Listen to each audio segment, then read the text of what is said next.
Good Tuesday evening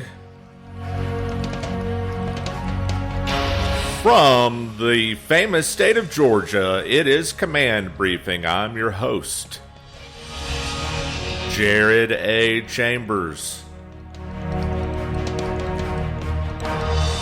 And tonight we do an abbreviated command briefing, about 30 minutes tonight. We're running late with the live show.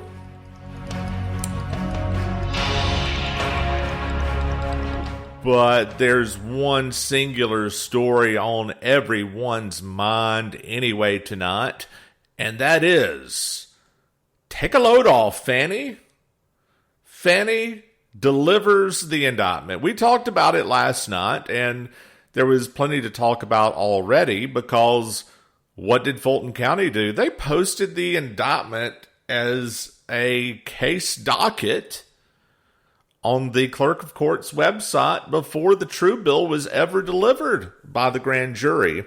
And so the grand jury was held and worked into the evening hours past when we did our live broadcast at 8 o'clock last night. And surprise, surprise, I know you're shocked. The indictment was delivered. And everyone reacts predictably. I mean, isn't it just strange how predictable this all has become? We talked about it last night. We had a positive Trump news cycle, needed to be interrupted, and needed to be interrupted on time. But some of this has been building up for a long time now, and my longtime Twitter followers at C4CEO, I've been keeping you apprised of some of this for quite a long time now, and sometimes I forget how long until I kind of go back through old tweets, sometimes records. And June 12th of 2022, I said on Twitter, they, and they being the entirety of the establishment, will bring charges against Trump before 2024. And it might not be D.C. or New York. Well, I was wrong there. It turned out both of those did too. But I said, might be Atlanta. Look for it. Detroit. And Detroit hasn't went directly for Trump yet, but they've gone for the electors, the alternate electors. But I said, but they aren't letting him have a fair run at regaining. It's not right, but you need to deal with it. And I was right about that, and that is where we are. They are going to continue to pull out all of the stops to stop Trump. And if you think that it can't work, you need to know what time it is. I mean, there's people not knowing what time it is on all sides right now, people. I mean, they're the people who act like these are legitimate actions of the court, or at the very least, well, okay, so they overreached, but, you know, we still have, a functioning legal system in this country, and these cases have to work themselves out, or the DeSantis mild takes on things. Well, we have to work to stop the weaponization of the Department of Justice kind of takes. Yeah, a whole lot of people who are not for Trump really don't get what time it is. But there are Trump people who don't get what time it is too. These are now, I think, numbering into 90-something individual charges coming from numerous jurisdictions that you have to defend in some way. His best shot legally, I think, I'm not a lawyer. There's plenty of lawyers on Twitter who will give you legal analysis, and as I've always said, I think most of it is not worth the time that they put into it. because they don't get that it's mostly political. Therefore, Trump's best shot of beating all of this is to actually win election. Because, frankly, not a lot of people are going to come to Trump's defense because they're against him. And Trump supporters continue to be surprised that the Republican Party, surprise, surprise, does not have Trump's back. I don't know how many times we need to get knifed by these people for the midwit takes to stop of, well, we need to start indicting Democrats, and the governor of Georgia should shut this down. All of those things are true. Those things are true when you have a party that actually represents you and your interest. You don't. That's why Trump is overwhelmingly ahead. That is why Trump brings people back into the process who had given up on the process before. Many Americans feel disenfranchised, and Trump is the only thing right now that makes them feel like they have any kind of a voice. But this is not going to be easy. It is going to be a continuous slog from now until election 2024, and likely well after. They are going to throw everything at this, folks. Everything. And when I say everything, I don't mean just through the legal system. Don't be surprised by anything. Old rule books have been thrown away. Yes, let's be specific. Would they try to assassinate Trump? Absolutely they would. That is how much they do not want him to return to office. And the stakes are even higher now because for more than 8 years, both parties have done everything in their power already through illicit means, but still within the system, the bureaucracy that is, to try to thwart Trump. They called in every favor they had. They did every dirty trick they could. And it didn't work in 2016, but they did manage to really slow walk his entire first term. And they did manage, by scant 43,000 votes, to keep him out of office in 2020. That was the big one. And I have said this for a long, long time, that Georgia is ugly in terms of what happened here and how brazen it was and how bipartisan it was. So, looking back through the tweets, let's see, there was another one I wanted to share. Oh. Anyway, yeah, the basic point of this one is, I've told you, when they get around to doing this indictment in Georgia, that's when the wheels really come off. Because people like Raffensperger and Kemp know what they did to thwart Trump in Georgia. Talked about it a lot last week with my friend, the Mighty Humanzi. I did a podcast with him over a year ago in which we went through some of the things that happened in Georgia. And I talked about many of those again last night. It's a fairly open and shut case. What I didn't realize, and I should have, I mean, I get a lot right, and I'm going to admit, I got this one maybe wrong. I mean, I was on the fence about it, to be honest. Maybe I just had hope because people like Kemp and Chris Carr and even Brad Raffensperger want some kind of political future, that they might try to do what they could to make this case go away. But frankly, I think it was out of their power because Fulton County has been out for blood. And my tweet from June of last year, that was based around a conversation with a friend that I had who knew some of the inner workings, and she let me know Fulton County is out for blood. Keep an eye on that. Things are going to come out of there.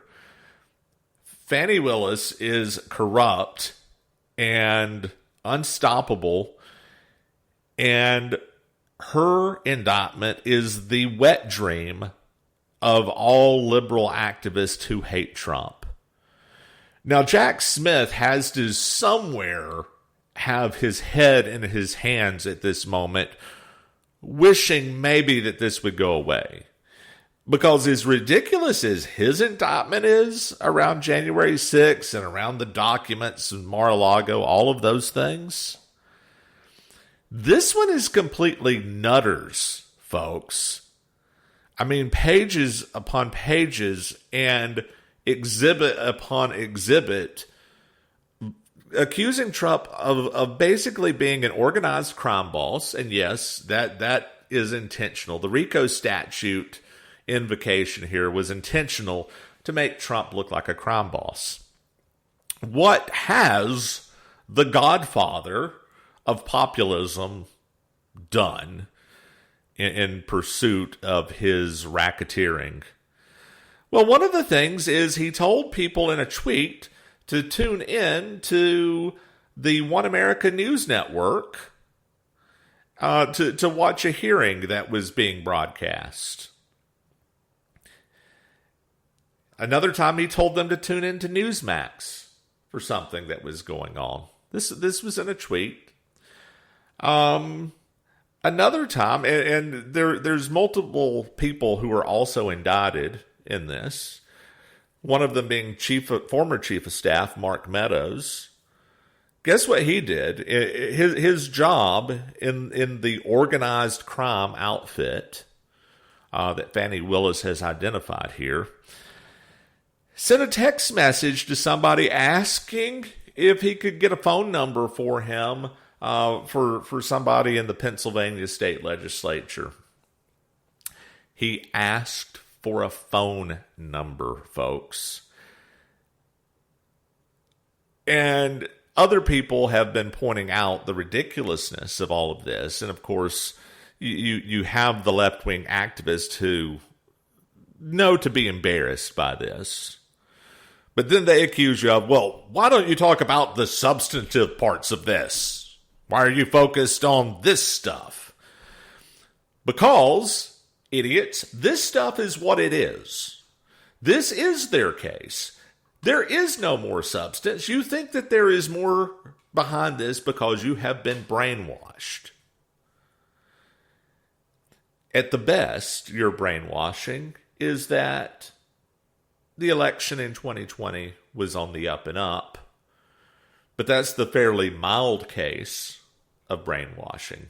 The more dangerous case of brainwashing is the projection case, where they actually accuse Trump of trying to steal the election in 2020 simply by pointing out that it was rigged and using lawyers and advice from lawyers and the constitutional processes and procedures that are laid out.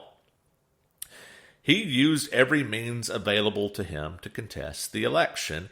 And all of those, according to Fani Willis, amount to a big organized crime operation. There is nothing that Trump did in pursuing his options to contest the election that she's okay with. I mean, there is nothing from the morning of November 5th after on through January that she thinks is legit on Trump's part.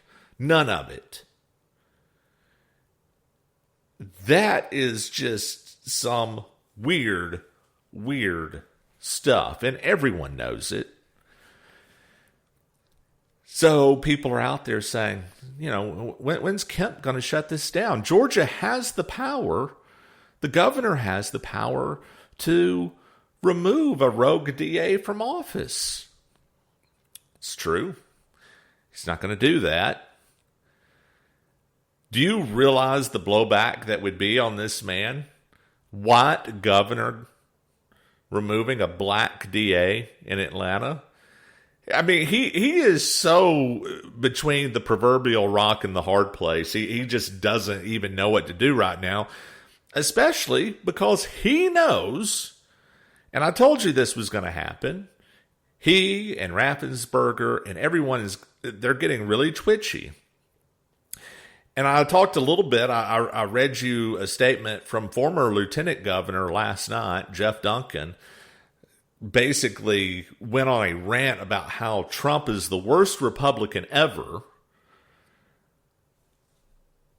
And he gives no credit to the things that Trump did because he's getting desperate. They're all getting desperate. But these people are not going to help. So we got to have a plan B. We're going to talk about that a little bit more in just a minute, but let's go ahead and take a break. Please stand by.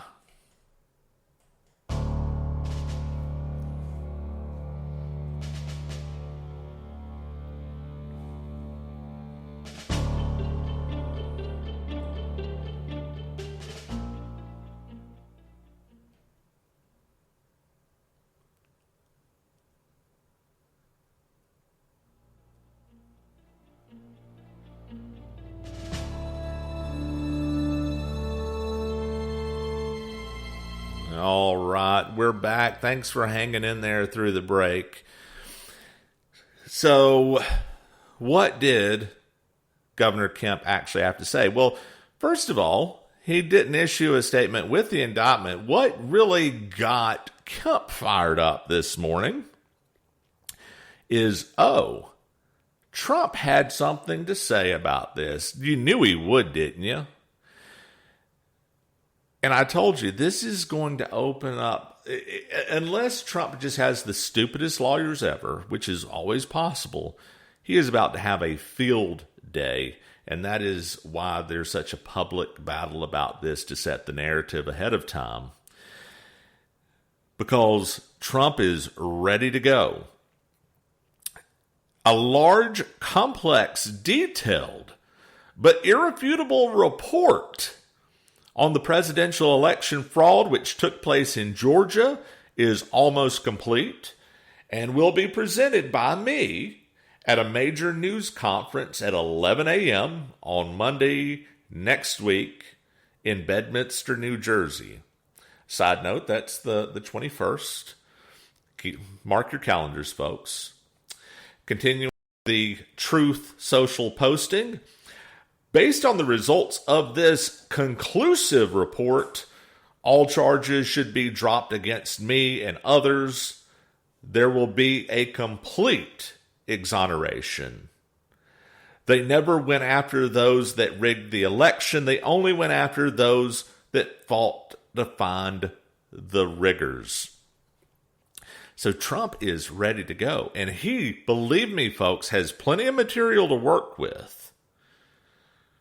I told you. If there is a state that's easy to prove was stolen, it's Georgia.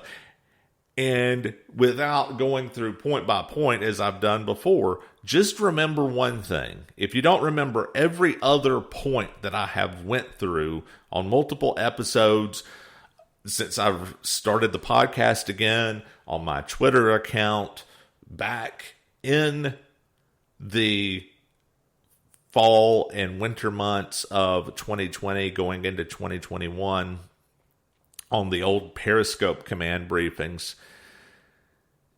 It's easy to prove, but you only need to know this to know how nervous Georgia officials are. They still, to this day, will not let anyone see those absentee ballots. They will not let you see the signatures.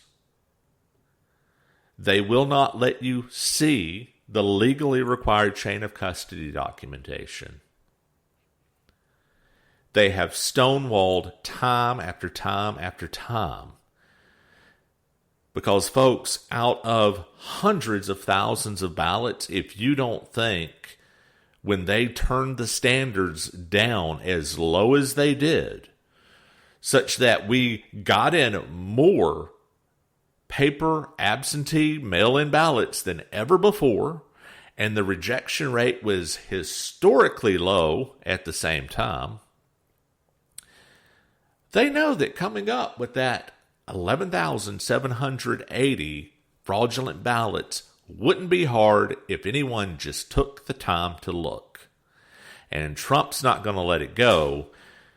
And old Kemp, he's nervous. And he had a little bit to say about it.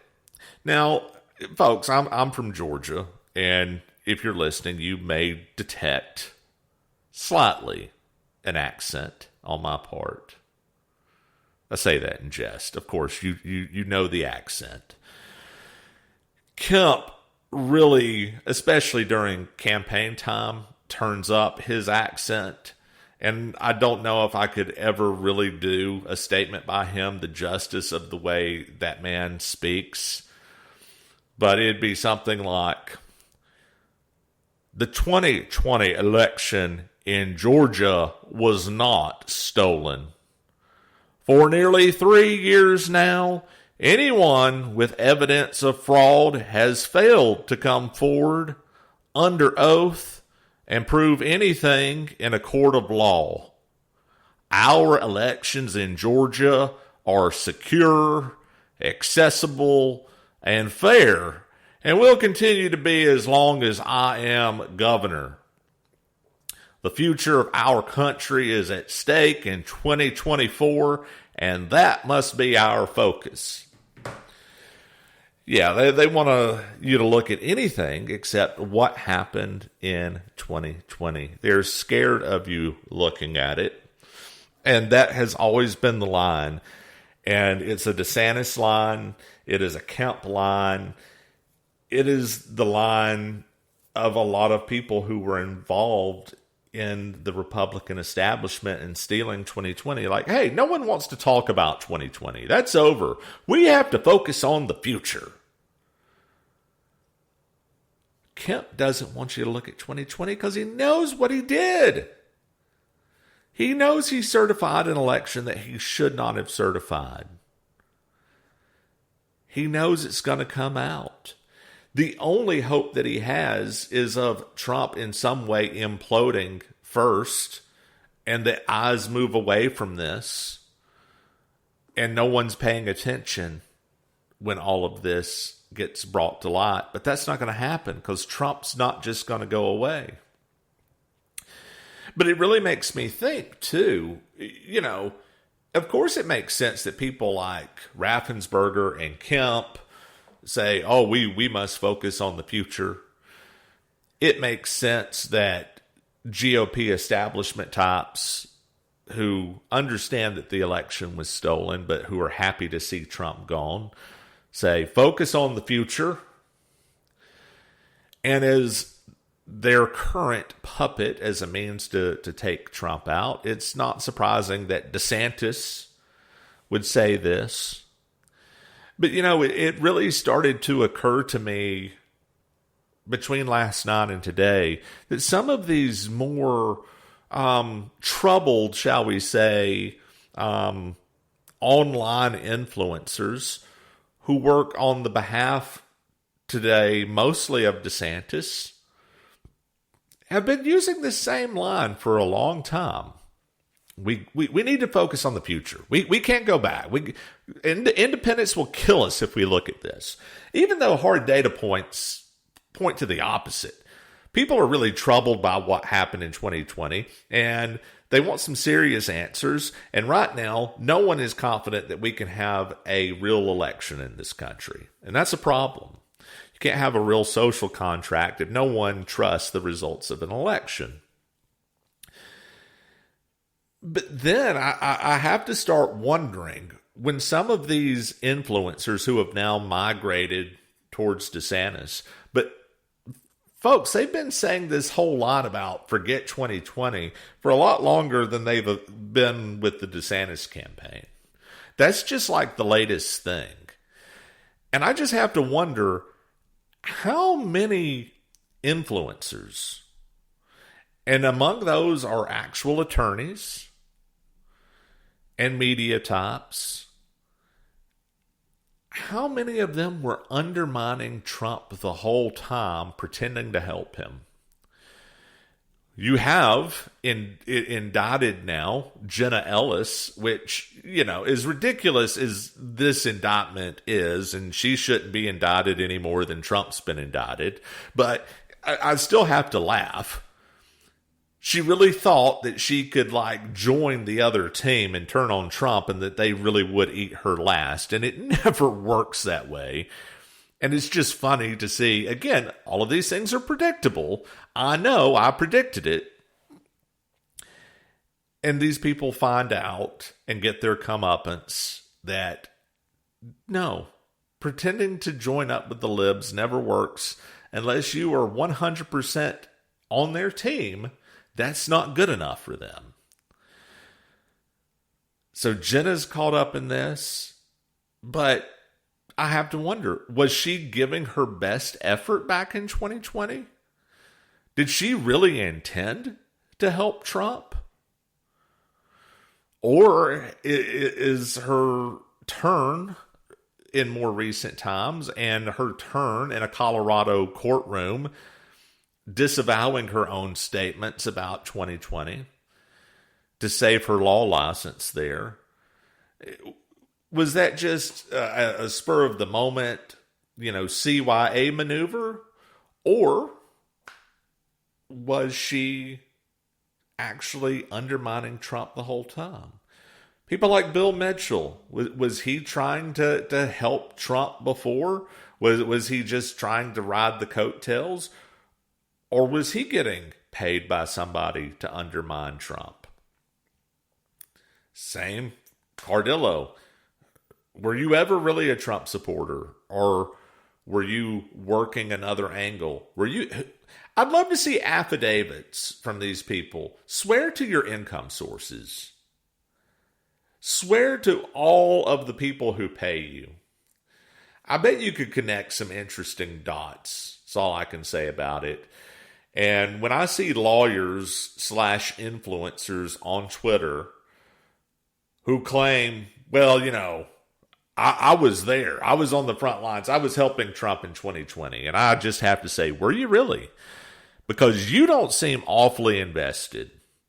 And I, frankly, as a non-lawyer, could have made a better case. I know, again, because I've been making the case nearly 3 years now. It's not hard if you're willing to do it and study up on the issues with it and just aren't a complete idiot at persuading other people and laying out a logical case.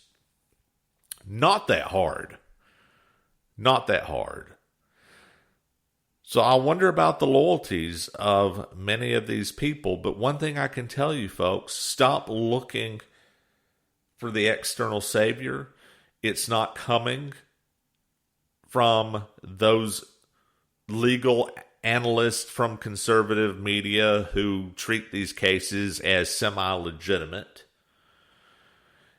It's not coming from elected Republicans at a high level in the state of Georgia. I can promise you that.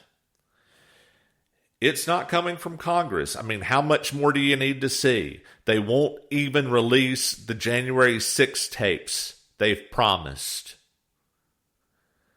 Kevin McCarthy's not going to do anything, folks. It's on us. And I've always said, violence is not something that we advocate. That's not what we're talking about here. But you do reach a point when you're trying to save your country that you do run into your last options to exhaust before what in history we know leads to war. What leads to war throughout history is when you have a complete social breakdown where no one trusts anybody anymore and you don't have a common set of laws and there's no social contract. Before we get to that point, irrevocably, and the inevitable violence that has always historically come with that, we can organize en masse and get Trump elected because he is best positioned to save himself and save us. But if we don't get him there, no one else is going to do it. No one thinks DeSantis is going to do it. That's why he's cratering. It's not a serious argument to say that he's going to do any of that. So that's a problem. We're at the half-hour mark. I do want to come back for just a couple minutes to wrap up some of these thoughts. So we're going to take one more quick ad break. Hang in there, and I want to give you a little preview of what we'll talk about the rest of the week. Stand by.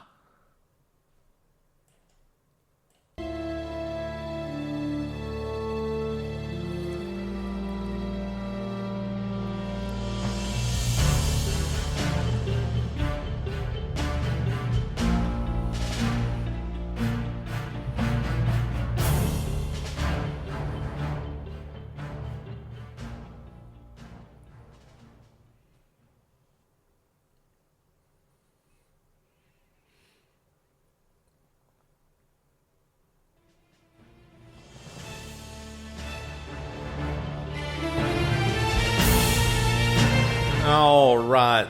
Thanks for hanging in there. We, again, are doing an abbreviated command briefing tonight. We got started a little bit late, and we're really focused on the singular issue of the Fulton County indictment and some of the details around that tonight. Anyway, but let's take a few minutes to kind of wrap up and kind of foreshadow some things to talk about the rest of this week. And one of those things is I have always told people to get out of the red state, blue state paradigm.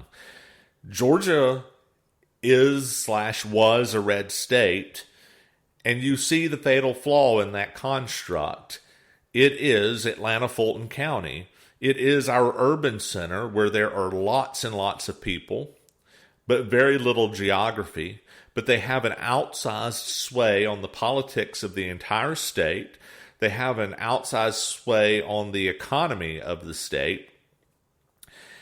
And even where you have a Republican governor and a Democrat DA in Fulton County, they have more interests that are the same than different when it comes to maintaining the status quo of things.